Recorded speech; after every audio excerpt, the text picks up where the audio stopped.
hypotheticals have got us in a chokehold, and we must free ourselves. It's fun to argue about. It's fun to talk about what you would do in this scenario, or would you leave the game if the seats were high, or if a man took you this place on a first date, what you would do.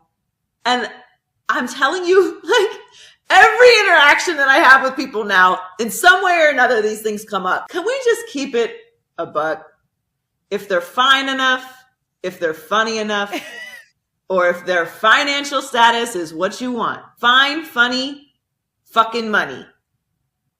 You're throwing all boundaries, standards, all that shit you talked on Instagram about how you would never, and this woman ain't because women this and men this, you're moving forward with this person. No, my favorite hypothetical, because it's so ridiculous, is when you ask anybody if they would do something outrageous for like $1 million and they say no.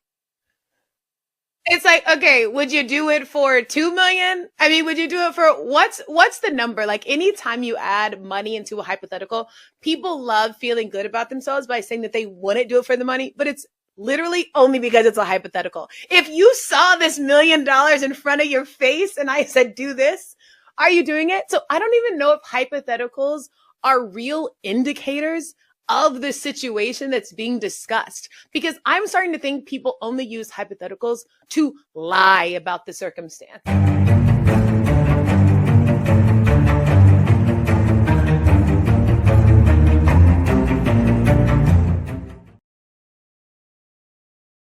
Dive into the fun world of letters with Sparkle Denae's ABC Word Chase and Coloring Book. Looking for an exciting and educational way to help your little ones explore their ABCs? Look no further. This engaging book not only allows your child to practice tracing the alphabet, but also includes tracing words and coloring fun pictures in between. It's kid-friendly, kid-approved, and the perfect blend of learning and creativity. Get your copy today and watch your child's learning journey light up with joy. Come explore the world of t-shirts and self-expression by visiting In the Loop Radio Etsy shop. No matter what type of person you are, a trendsetter or a free spirit, our varied selection of t-shirts is made to complement your unique style. Shopping at In the Loop Radio isn't just about finding exceptional goods. It's about connecting with a vibrant community that celebrates creativity. So, don't hesitate to visit us, and let your next stop be your best stop at In the Loop Radio Etsy shop. Looking for custom products with a flair? Then stop by our new Etsy shop at Fit So Flawless Customs. Our curated collection features a diverse array of handcrafted treasures that add a touch of uniqueness to your life. Whether you're searching for the perfect gift or looking to treat yourself to something new, we got you covered. So don't be shy. Give us a try at Fit So Flawless, where you will find your fit. Hey everyone, and welcome back to the LifeScope channel. On your way in, be sure to like, share, definitely subscribe and support the channel. It's appreciated as always. So I'm sure you guys have heard by now about the Skip Bayless situation, but in case you haven't, let's take a look at this very short news clip. One of the biggest names in sports media, as well as his former employer, is being sued for sexual harassment amid allegations of improper behavior that date back nearly a decade. A longtime hairstylist is suing former Undisputed host Skip Bayless, Fox Sports, and their parent company, Fox Corporation, for unspecified damages. The suit claims Fox executives allowed Bayless to, quote, abuse workers without fear of punishment, including allegedly offering $1.5 million to the accuser if she had sex with him. Skip Bayless, a sports commentator, is being sued by Nushin Faraji, a former Fox Sports hairstylist. Faraji alleges that Bayless offered her $1.5 million for sex and engaged in inappropriate physical contact, such as lingering hugs and kisses during haircuts. She claims that despite rejecting his advances, Bayless persisted and made inappropriate remarks related to her personal and religious background.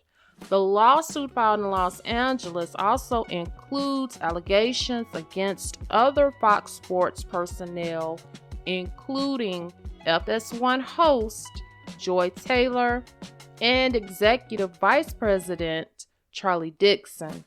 Fox Sports has stated they are taking the allegations seriously but cannot comment further due to the ongoing litigation.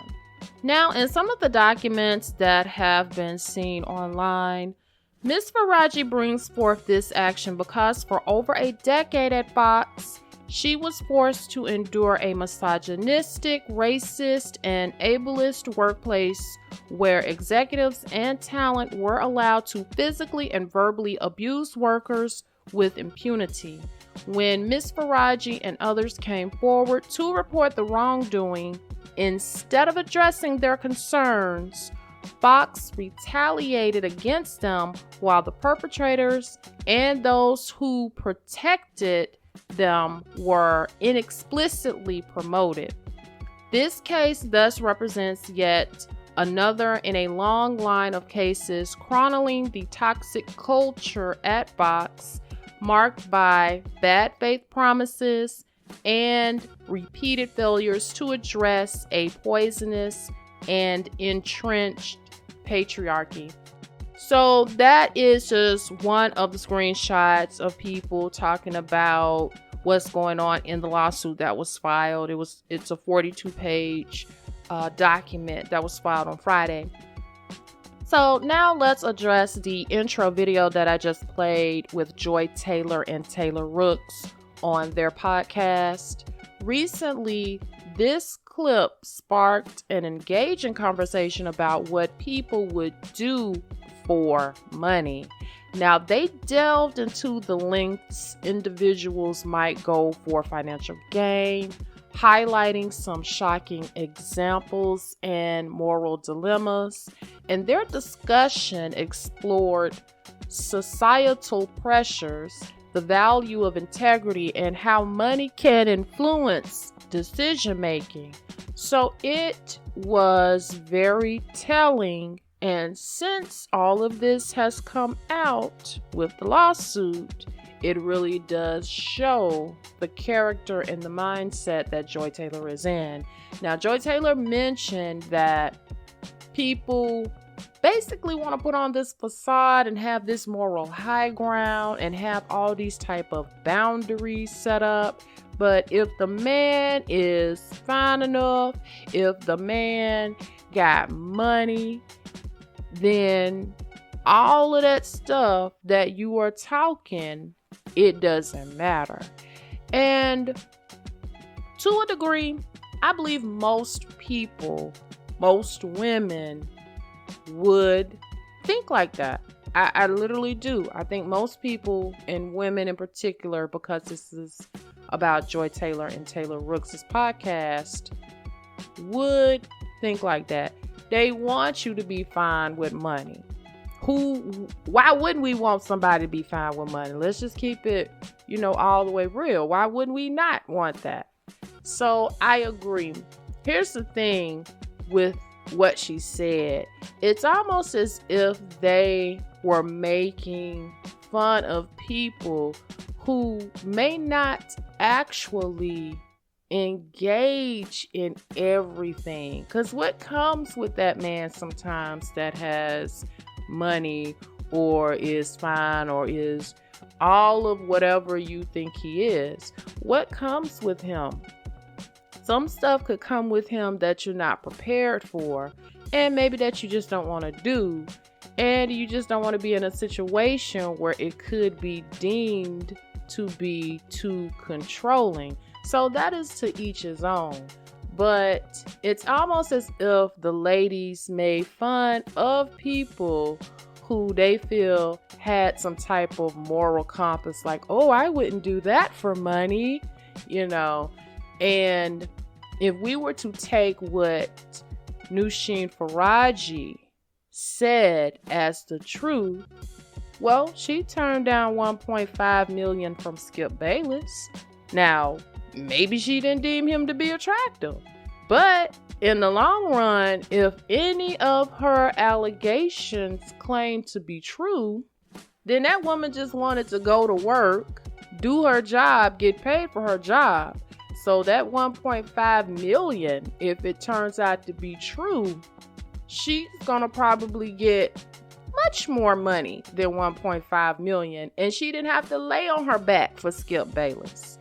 So it makes me think when she, or in the document, it was putting out Joy Taylor's alleged business of who all she's been with, including Emmanuel Ocho, who speaks very highly of Joy Taylor in some of the things that he has posted and some of the memes that's gone around that people have posted about him. And now they're saying it makes sense why he was talking such good shit about Joy Taylor, because he probably done been there in more ways than one.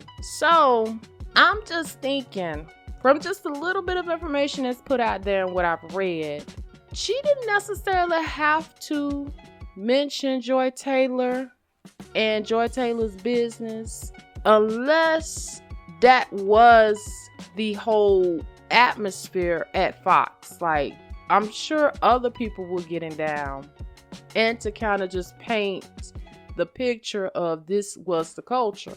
Basically what I'm saying is she threw Joy Taylor and everybody else under the bus because apparently Nushin Faraji didn't give up anything if we were to go with what has been said. But she sure as hell made sure that people knew that Joy Taylor was giving up everything. So at the end of the day, when you kind of have that mindset that you would do whatever it takes for money, then you have to live with the consequences within yourself on how you gonna feel about it tomorrow. And you have to live with the consequences of how other people will see you. And you have to live with the consequences that they're never not going to let you live that down. So as long as you are cool with all of that, then by all means, do what you do. Anyway, that's just my opinion of it, of how I see it thus far. You could let me know yours. Don't forget to like, share, definitely subscribe, and support the channel. And until next time, bye.